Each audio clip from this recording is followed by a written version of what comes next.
had a great weekend and things have gone well for you during the week. And even if they haven't gone so well, you're still pressing through. You're still pressing your way through and getting things done. Sometimes you just have to push a little harder when you don't feel like it. You gotta ease in and get things done. But welcome to my go-to shoe, Faith, Hope, and Love, a journey through loss, live on, strengthen soul. And of course, before we get started, don't forget to like, subscribe, and share. Hit the notification button so you know when we're coming back. Okay? Thank you. But I'm hoping that you guys are just enjoying life each and every day. Even if it's not a great day, it's at least a good day. And if it's not a good day, at least it's an okay day that you can still push through. Because at the end of the day, we have to continue to press our way through life's challenges. We just have to press our way.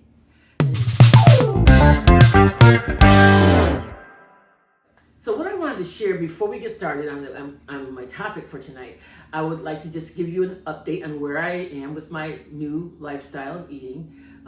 I've been doing quite well. I'm omitting most meat, pretty much most of the meat. I'm omitting that. Eating a little chicken, but I think I'm really going to try to get to just go with fish and vegetables. I'm going to try that, but for now, we're just eating a little bit of meat and I'm eating a lot of vegetables. In fact, tonight, it's going to be a meatless night. No meat, just vegetables tonight. So I'm getting used to that, and I am getting used to the water. The water's good. You know, actually, when it's really cold, I find it very refreshing. So, but I want to share that with you because my numbers have remained really good. And I think that's the key I want to share with all of you, that if you all have these issues where you don't do what you're supposed to do when it comes to your eating habits, just slowly omit things and try to work it out. I know mentally, because I always told you it starts up here in the head, I was mentally prepared to start that fast and mentally prepared to omit diet soda from my life. I'm not totally there, but I'd say I'm like 88%. Don't even lie. Why I say 88%? Because I'm really close. I'm not buying any soda, just like if I'm out, I might get a soda with my meal, but that's about it. I'm not buying soda at the grocery store. I'm getting my water and I'm being satisfied with that. Just gotta be satisfied with where you are. So anyway, so the weekend was really good, but I was out of town. I was upstate New York. My daughter's godfather, Clarence McGill, we call him Bucky, received he was inducted into the Greater Binghamton Sports Hall of Fame this weekend. And he has quite a story. At some point, I really got to have him on to tell his story. But I wanted to tell you, it was just a great time. He got up and he gave a wonderful speech, and it just was a great time being with family and being in your hometown that you don't get to go very often because everybody's moved away or they're just not. There's several family members have passed on, so you don't go there that often. But my granddaughter, who Peyton, I've not mentioned Peyton.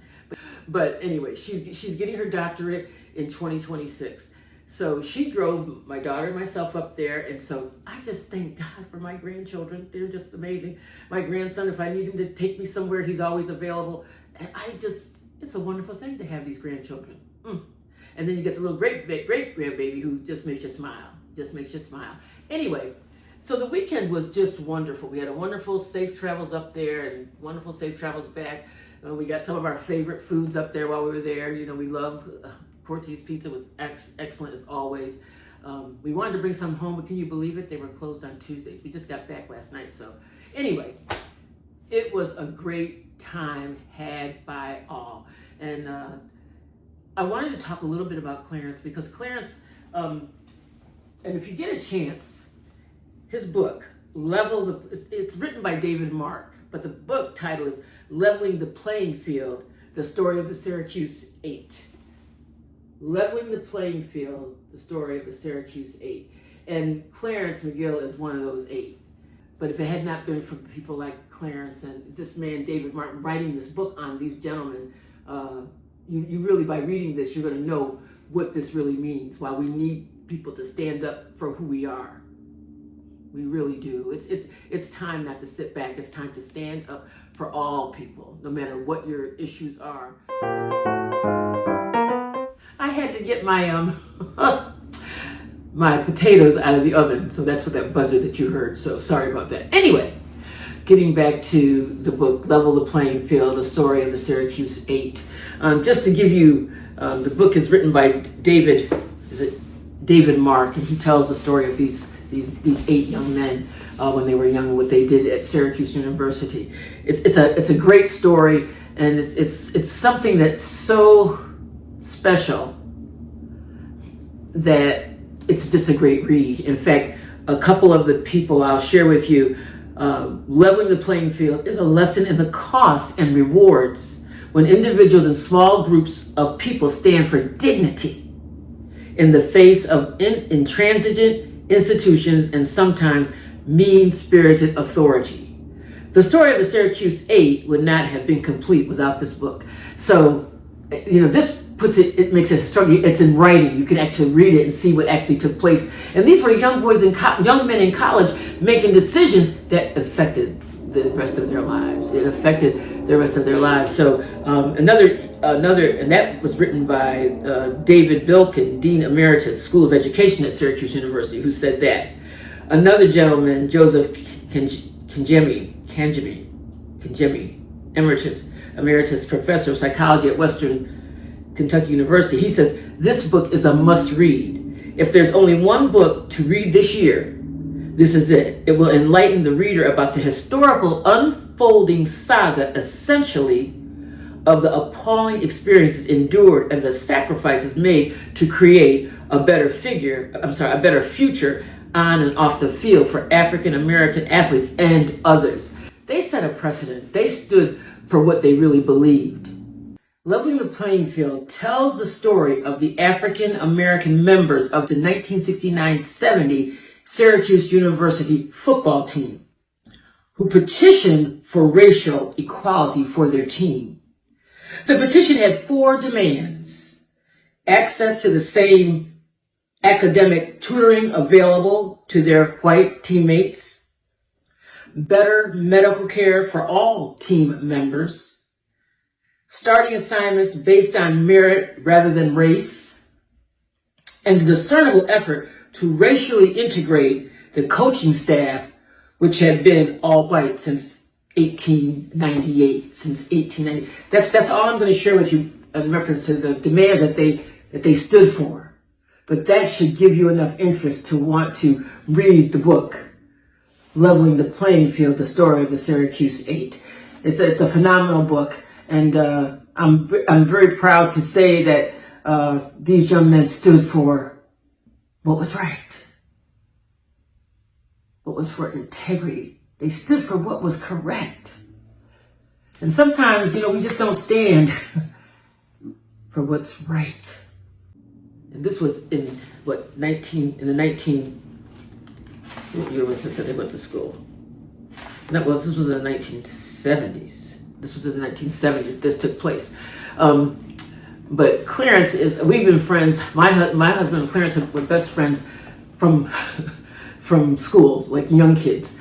So I know that Brad would have been so elated to be able to be there, for us to be able to experience his victory. And for this went full circle, that he was able to make it into the Sports Hall of Fame. It's just a big deal. And he spoke so well. And he shared with the group, some of the things that he went through. And that's why I will let him, at some point, I definitely have got to have him on. But before I do, I'll have him on in June. He will be on in June. And so before that, if you guys get a chance, Leveling the Playing Field, the story of the Syracuse Eight by David Mark. Clarence, he graduated from Syracuse University, had a great career his entire life. He's done well. He has two sons, wonderful 2 young men with, a beautiful wife, Evelyn. I mean, he just has this is a reason I really want to have him on, because it's resilience at its core. Clarence shows us resilience at its core. When you're young and the enemy is coming at you back and forth, and you're just, all you're doing is trying to play ball and have a decent life. And you're having all these obstacles in front of you. This is why I call this podcast live on, strength and soul, because despite what we go through, we have to continue to live on. In order, and see, I get excited, so I start talking too fast. Let me slow myself down. Pauline, slow it down. I get excited because when I think of what it takes, when I think of what it takes to persevere, it's not for the faint at heart. It's not for the faint at heart. When we all are talking to our children and our grandchildren and those that we might mentor, and people now they just stop so quickly. Oh, I can't do that. I'm not doing that. No, this is the time to do. This is the time to show your resilience. This is the time to show yourself what God has in you so that each one of us can persevere. That's why when I came on, I said, we got to press our way. We have got to press our way. You can't just sit down. You can't just sit down and not do anything. Go to the sidelines. We can't go to the sidelines. Okay, if I go to the sidelines, you don't know I even exist. I'm not there. We can't go to the sidelines. We've got to stay in the race, and we've got to have that fortitude to keep pushing forward. That's why, and you all know my hashtag line, keep it moving. We have to continue on, and we have to encourage those who need to hear a word from each one of us on how they can continue to make it. And the big R, that word resilient. I'm just so proud of Evelyn and Bucky and their family, Evan and Askia. I'm just so proud of them because God has made a way.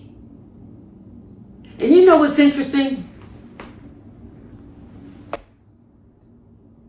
That's Psalm 139. He knew you before you were wrought in your mother's womb. God knew that those 8 young men were going to stand up for righteousness' sake. They were going to stand up for integrity. They were going to stand up for truth. God knew each one of those young men what they were going to have to go through. And he knew that Clarence had that resiliency to keep moving forward. I can't even imagine. I've just started looking at the book. I've had the book a few years, but I'm going to start reading this actually. And so I could have said more about it, but I was so excited to talk to you about Clarence and the weekend and what a wonderful time we had and how he was able to stand up with an outstanding speech and really share with us and how he made it through and how they stood for righteousness' sake. And they were just young guys, young men. Truth be known, they're really like babies, actually. They're just in college. They were young, making big decisions that affected the rest of their lives. So I don't want to tell you the whole story about it because Clarence is good. I want him to share this with you himself because he's got some nuggets that we all are going to need to hear. So look for that in June. June is going to be Men's Month. I'm going to have men on in June. So June is going to be Men's Month. And May is Women's Month. So we're going to talk about, some great women, but local people.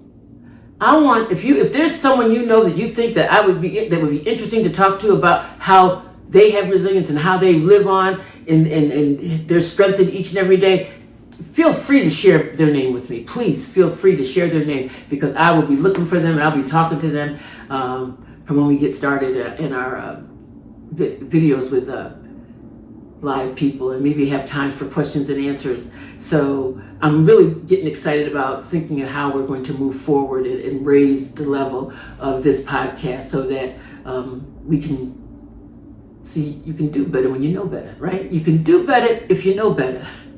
If you don't know no better, you don't do better. But that's why it's so important for each one of us to have information and to take this information that we have and use it for the good of mankind, for human mankind, right? So, at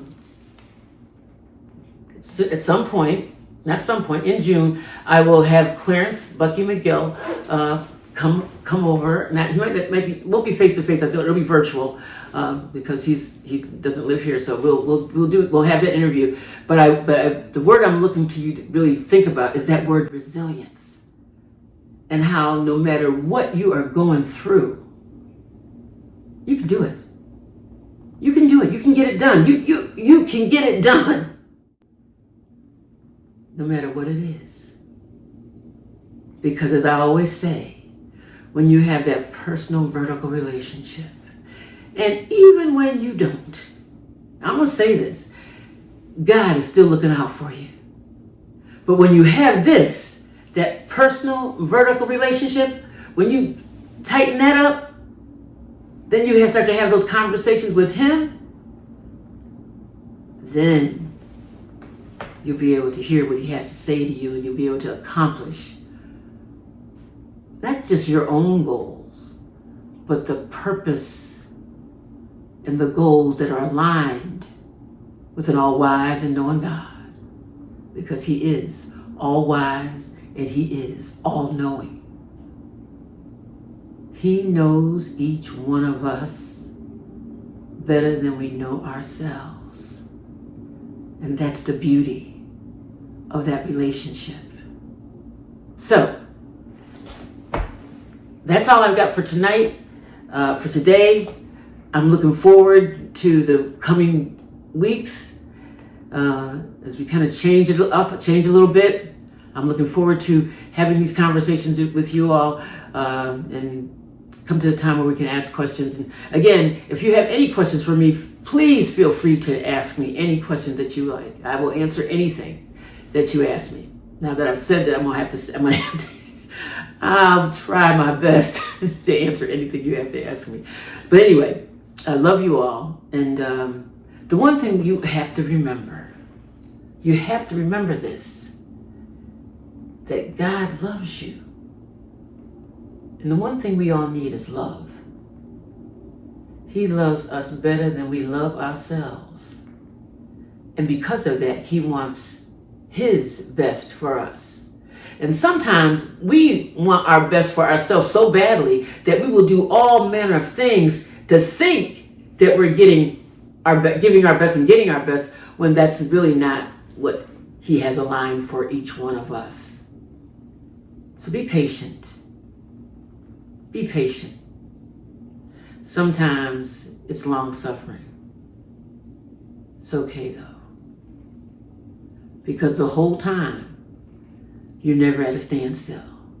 Life continues to move forward, and God is blessing you in a mighty special way. So, love y'all. I would love for you to, before I have him on in June, if you get the opportunity to read this book, then you can ask him some questions and, really have a little dialogue with Clarence at that same time. I'm looking forward to that time. So anyway, I'm going to have some pictures up here of the event, of the whole. There's some family pictures of all of Clarence's whole entire family. We're the extended family, but the entire family was there. I mean, the whole weekend they had something for us to do every day. So I have a few pictures up here so you can see those. But this is going to be a time where you all can think of where you are in your lives and how you're going to make it better. How you're going to exceed your own expectations. So look for the pictures and just watch. And thank you so much. Appreciate it. God bless you. God bless you. God bless you. May God always give you strength for all that He has for you to do. May He bless your going. May He bless your coming. Bless you each and every day as only He can do. Watch God, see God, and look up to Him, who has the answers for our future. Love y'all. God bless you. God bless you. God bless you. May His love always smile upon you. Love y'all. See you soon. Bye-bye.